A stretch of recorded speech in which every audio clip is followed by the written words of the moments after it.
नमस्कार, आप देख रहे हैं आरएडी न्यूज। मैं हूं योगेश चक्रवर्ती। देश में लोकतंत्र का महापर्व आम चुनाव चल रहा है।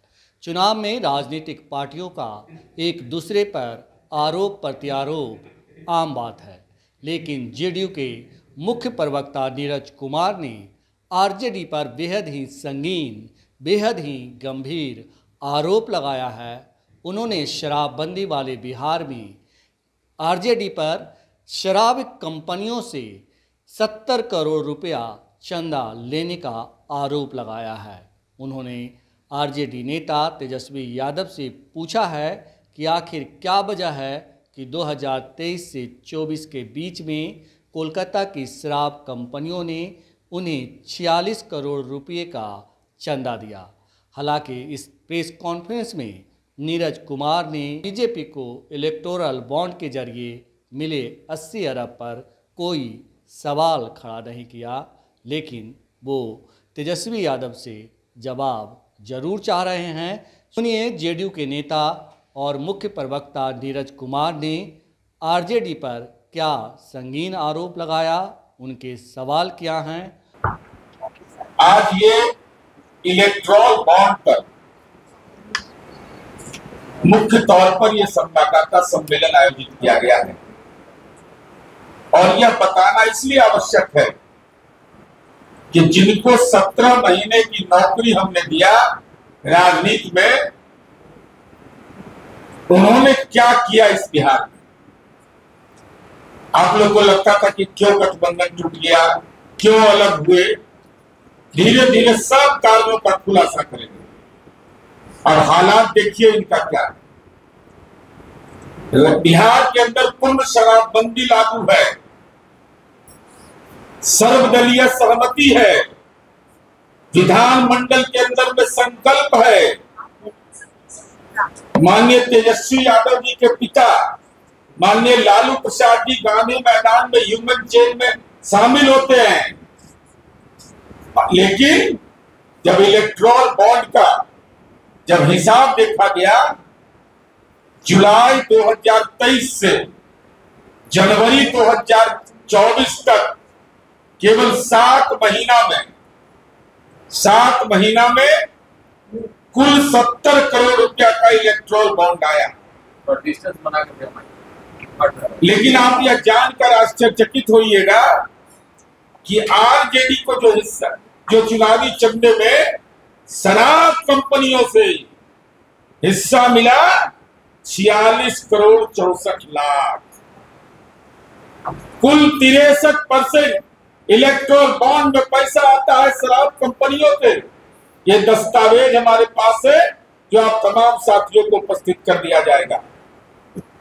तो आरजेडी तो सत्ता में साझीदार थी, ये शराब कंपनियों से पैसा क्यों मिला, इस बात का जवाब बिहार की जनता चाहती है।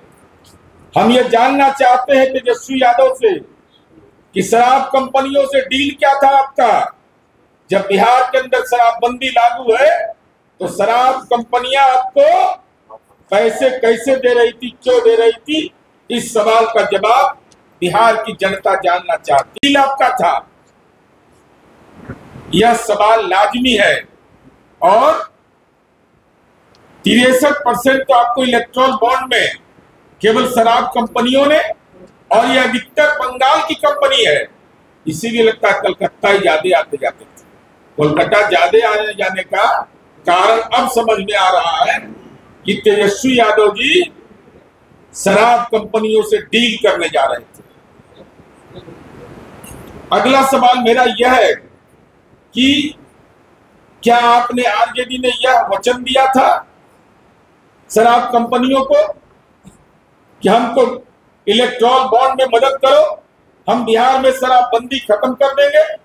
तो बिहार में जो महिलाओं का घरेलू हिंसा जो घटा है, नई पीढ़ी को जो नशा मुक्त की ओर बिहार बढ़ रहा है, बिहार जैसे राज्य में जहां मानव विकास सूचकांक को बेहतर बनाने में शराबबंदी एक महत्वपूर्ण भूमिका अदा कर रहा है, वैसे राज्य में शराब कंपनियों के साथ लुक्का छिपी का खेल खेल करके तेजस्वी यादव ने यह साबित कर दिया कि वह महिलाओं के प्रति अपराध होता है तो उनको अट्टहास करते हैं, युवाओं को नशे की दुनिया में धकेलना चाहते हैं।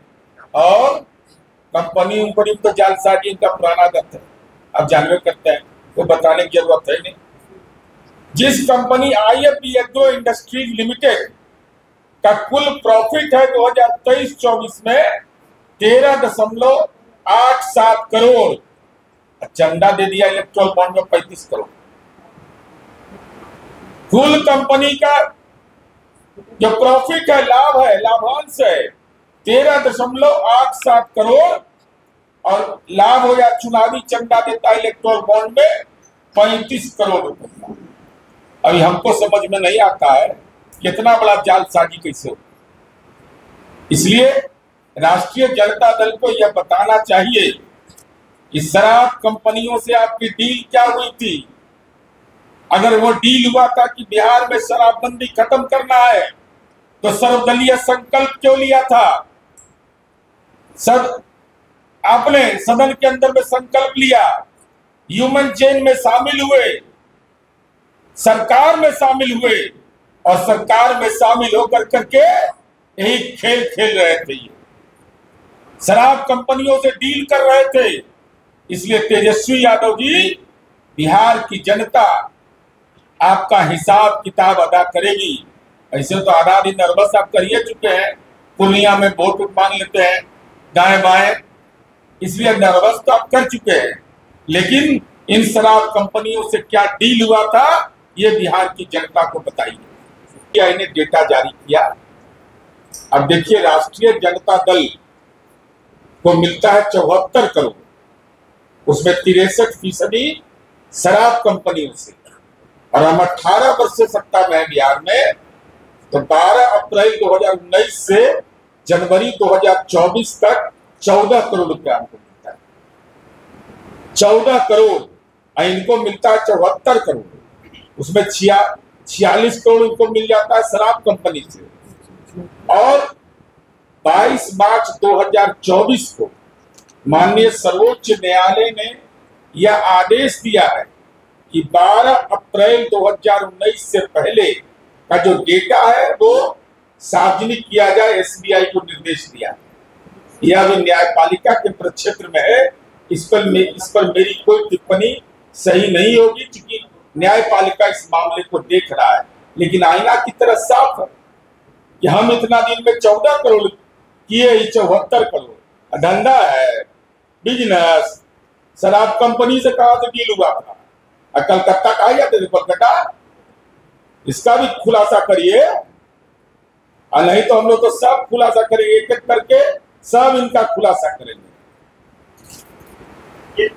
2019 से 2024 तक था जी, 12 अप्रैल 2019 से जनवरी 2024 तक। 22 मार्च 2024 को कि 12 अप्रैल 2019 से पहले का जो डेटा है उसको SBI सार्वजनिक करे।